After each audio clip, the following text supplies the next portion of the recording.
முத்துவும் மீனாவும் கிறிஷோட பிறந்தநாளை கொண்டாடிட்டு வீட்டுக்கு திரும்புகிறாங்க. அப்போ மீனா யோசிச்சுக்கிட்டே வர்றாங்க. நம்ம முத்து கேட்குறாங்க, என்ன மீனா யோசிச்சுக்கிட்டே வர்ற அப்படிங்க. இல்லைங்க, நம்ம கிறிஷை வளர்க்கலாமா அப்படி சொல்லி கேட்குறாங்க. ஏன் என்னாயிடுச்சு எதுக்கு அப்படி சொல்லி கேட்குறாங்க. இல்லை, அவங்க பாட்டி சொன்னதை கேட்டிங்களா? இந்த மாதிரி அவங்க அம்மா ஏற்கனவே கல்யாணம் பண்ணிவிட்டு அவங்க வாழ்க்கையில் ரொம்ப கஷ்டப்பட்டுருக்குறாங்க. இப்போயே வேறவனை கல்யாணம் பண்ணிட்டு வாழ்க்கையில் கொஞ்சம் செட்டில் ஆகட்டும் அப்படின்னு சொல்லிட்டு இந்த பிஞ்சு குழந்தைய விட்டுட்டு போயிருக்கிறாங்கல்ல. இவன் எத்தனை நாளைக்கு அவங்க பாட்டியோட பாசத்திலே வளருவேன். அம்மா அப்பா பாசம் இல்லாமல் போயிடுமே அந்த குழந்தைக்கு. அதனால் நம்ம அம்மா அப்பா கணக்கிட்ட இருந்து அவனை வளர்க்கலாம் அப்படி சொல்லிட்டு சொல்கிறாங்க. உடனே முத்துவோம், சரி மீனா, ஓகே நம்ம வளர்க்கலாம் அப்படி சொல்லிட்டு போய் கோயிலில் போய் சாமி கும்பிட்றாங்க. அப்போ மீனாவுக்கு ஒரு ஐடியா தோணுது.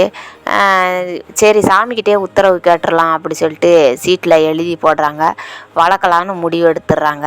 முடிவு எடுத்த உடனே மீனா வந்து வீட்டில் எப்படியாவது பேசுங்க, எல்லாருக்கும் நம்மளுக்கெல்லாம் ஓகேயா இருக்கும், அத்தைக்கு மட்டும்தான் ஓகே இல்லாமல் இருக்கும் அப்படிங்க. அதுக்கு முத்து சொல்கிறாங்க, அவங்க எதுக்கு தான் நம்மளுக்கு சம்மதிச்சிருக்காங்க, சரி வா நம்ம பேசலாம் அப்படின்னு சொல்லிட்டு வீட்டில் உள்ளவங்க எல்லாருக்கிட்டேயும் பேசுகிறாங்க. நாங்கள் இந்த மாதிரி கிறிஷை வளர்க்க போகிறோம். அந்த பையனுக்கு அம்மா அப்பா யாருமே இல்லை. அவங்க அம்மா வந்து ஏற்கனவே கல்யாணம் பண்ணி இந்த பையனை பிறந்திருக்கு. அதுக்கப்புறம் வேண்டான்னு சொல்லிட்டு அவர் ரொம்ப கஷ்டப்படுத்துகிறாரு, வயசானவர் அப்படின்னு சொல்லிட்டு அவர் இறந்துட்டாராம். அதுக்கப்புறம் இப்போ வந்து வேறு கல்யாணம் பண்ணிவிட்டு அவங்க ஃபாரினில் செட்டில் ஆகிட்டாங்க. இந்த பையன் தாய் தகப்பன் இல்லாமல் வளருது அப்படின்னு சொல்லி நடந்த விஷயம் எல்லாத்தையும் எடுத்து சொல்கிறாங்க. சொன்ன உடனேவா நம்ம விஜயா சொல்கிறாங்க, அதெல்லாம் முடியாது, இது என்ன ஆசிரமம்னு நினச்சியா, இல்லை மடம்னு நினச்சியா, கண்டவங்களெல்லாம் கூப்பிட்டு வந்து வளர்க்குறதுக்கு? நீ வளர்க்குறதா இருந்தால் வெளியில் எங்கேயாவது வச்சு வளர்த்துக்கோ, இங்கே வீட்டுக்குள்ளெல்லாம் கூப்பிட்டு வரக்கூடாது அப்படி இப்படின்னு பேசுகிறாங்க.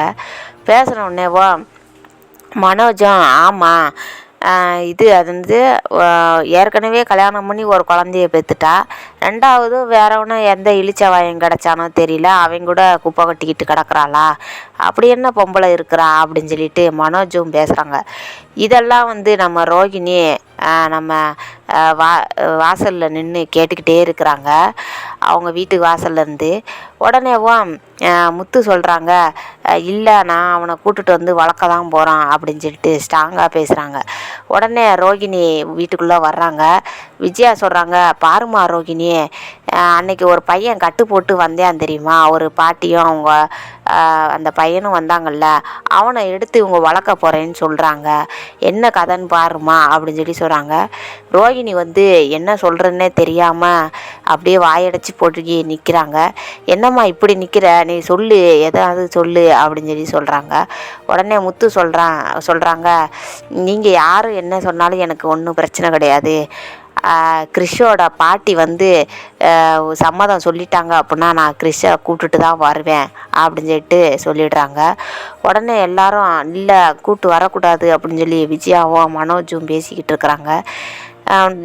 முத்து வந்து ஸ்ட்ராங்காக, இல்லை நான் அவங்க பாட்டிக்கிட்ட சம்மதம் கேட்டு கண்டிப்பாக கிறிஷை கூப்பிட்டு வந்து நாங்கள் தான் வளர்க்க போகிறோம் அப்படின்னு சொல்லிட்டு ரூமுக்குள்ளே போயிடுறாங்க.